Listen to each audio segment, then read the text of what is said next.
Hello guys, നമ്മളിന്ന് പോകുന്നത് ഹോസ്പിറ്റലിലേക്കാണ്. കാരണം എനിക്കാണെങ്കിൽ തീരെ വയ്യ. അപ്പം ഞാൻ നേരെ കിങ്ങിണിയുടെ വീട്ടിൽ വന്നിട്ട് കിങ്ങിനെ വിളിച്ചാണ് ഞാൻ നേരെ ഹോസ്പിറ്റലിൽ വന്നത്. വാവേനെ അമ്മ ഏൽപ്പിച്ച്.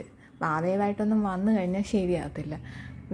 ഞാൻ വാവയെ നോക്കേണ്ടി വരും, എനിക്ക് പിന്നെ ഡോക്ടറെ ഒന്നും കാണാൻ പറ്റത്തില്ല. അപ്പോൾ അതുകൊണ്ട് ഞാൻ അമ്മയെ ഏൽപ്പിച്ചിട്ടാണ് ഞാൻ വന്നത്. അങ്ങനെ ഞാൻ നേരെ ചീട്ടെടുക്കാനായിട്ട് പോയി. അപ്പോൾ ഡ്യൂട്ടി ഡോക്ടറെയാണ് ഞാൻ കാണാനായിട്ട് പറഞ്ഞത്.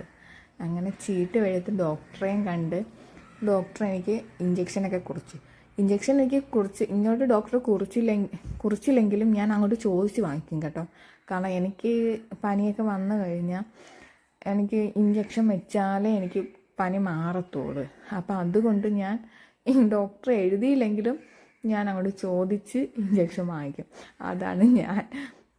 അങ്ങനെ അപ്പം ഇവിടെ ഇരുന്നിട്ട് എനിക്ക് ഭയങ്കര ചൂടെടുക്കുന്നു. അപ്പം ഞാൻ അങ്ങോട്ട് മാറിയിരുന്നു.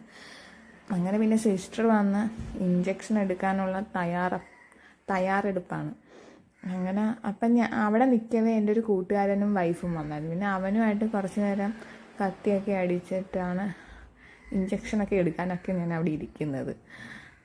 അപ്പോൾ ഈ കിങ്ങിണിയാണെങ്കിൽ ഇഞ്ചക്ഷൻ എടുക്കുന്ന കൂട്ടത്തെ എന്തൊക്കെയോ ഗോൾ അവിടെ ഇരുന്ന് അടിക്കുന്നുണ്ട്.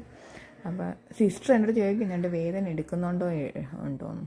അപ്പം ഞാൻ പറഞ്ഞു ഇല്ല, കുഴപ്പമില്ല, ഇതൊക്കെ നമുക്ക് ശീലമുള്ളതാണല്ലോ. അപ്പോൾ പിന്നെ വലിയ വേദനയൊന്നുമില്ല. പക്ഷേ എനിക്ക് ഇപ്പം എന്തോ ചെറിയ പേടിയാണ്. കുറേ നാൾ കൊണ്ട് ഈ സിറിഞ്ച് കാണാതെ ഇരുന്ന് കുത്തുമ്പോൾ ഉള്ളൊരു പേടിയുണ്ടല്ലോ, അതിടയ്ക്കുണ്ട്. പിന്നെ അതും കഴിഞ്ഞ് മെഡിസിൻ വാങ്ങിക്കണം. അങ്ങനെ പിന്നെ ഞാൻ എൻ്റെ കൈ സൂചി വെച്ചപ്പോൾ ഒരു പഞ്ഞുണ്ടല്ലോ, അത് ഞാൻ അവിടെ വേസ്റ്റിൽ വിട്ട് മെഡിസിനും വാങ്ങിച്ച് കുറച്ച് നേരം അവിടെ ഇരുന്ന്. കാരണം ഈ ഇഞ്ചക്ഷൻ എടുത്ത് കഴിയുമ്പോൾ എനിക്കാണെങ്കിൽ തല ചുറ്റും. അപ്പോൾ എനിക്ക് റെസ്റ്റ് എടുക്കണം. അങ്ങനെ പിന്നെ ഞാൻ റെസ്റ്റും എടുത്ത് മെഡിസിനും നേരെ വീട്ടിലേക്കെത്തി. അപ്പോൾ ഇത്രയേ ഉള്ളൂ. Okay, by.